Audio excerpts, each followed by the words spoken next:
အားလုံးပဲမင်္ဂလာပါရှင်ဒီနေ့မှာတော့လေးစိတ်ကပြန်လာတဲ့ဆာကူရာမလေးရဲ့အကြောင်းကိုဆက်ပြမှာပဲဖြစ်ပါတယ်ရှင်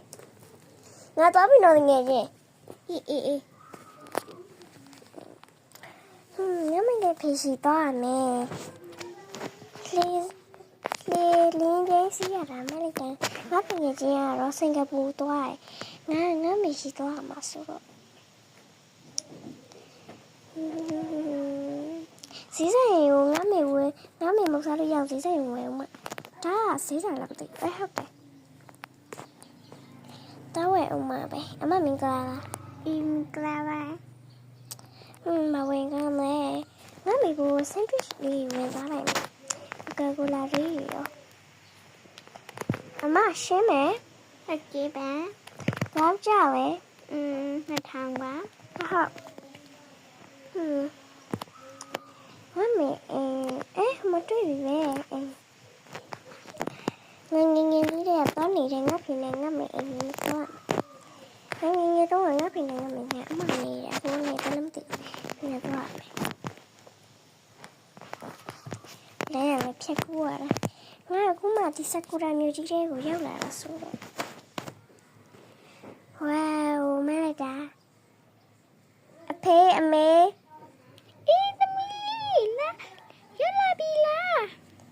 ဟုတ်တယ်ကျောင်းလေးရောလားသမီးရဲ့သမီးစားကြမယ်နော်ဟာဟုတ်တယ်သမီးစားကြမယ်သမီးကောင်းပါသမီးစားပြီးပြီနော်သွားလာအောင်မယ်ဖေချက်ထားဟင်းတီးတယ်ငါအနားယူမှာဆိုဒီခန်းလေးနေမယ်ဟုတ်တယ်ငယ်တော့ကကြိုက်တဲ့ခန်းလေးပဲလွယ်လေးချလိုက်အောင်မ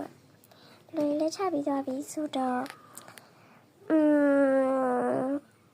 ရေလေးအမောပြေလေးသွားချိုးလိုက်အောင်ပါမလေး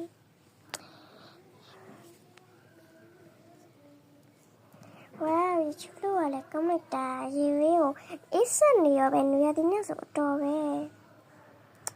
ညနာသေးအောင်မယ်ရေလေးချိုးပြီးပြီဆိုတော့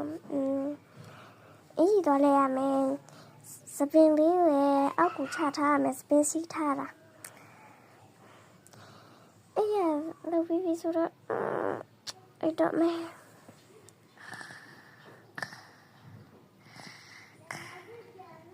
အလုံးကိုကြည့်ရှုပေးရတဲ့အတွက်ကျေးဇူးတင်ပါတယ်ရှင်နောက်ဗီဒီယိုလေးတွေမှာလည်းဒီလိုမျိုးစိတ်ဝင်စားစရာဆာကူရာပုံလေးတွေကြည့်ကြင်တော့ like and subscribe လေးလုပ်ပေးကြပါဦးနော်အားလုံးပဲနောက်ဗီဒီယိုမှာပြန်တွေ့ပါမယ်တတား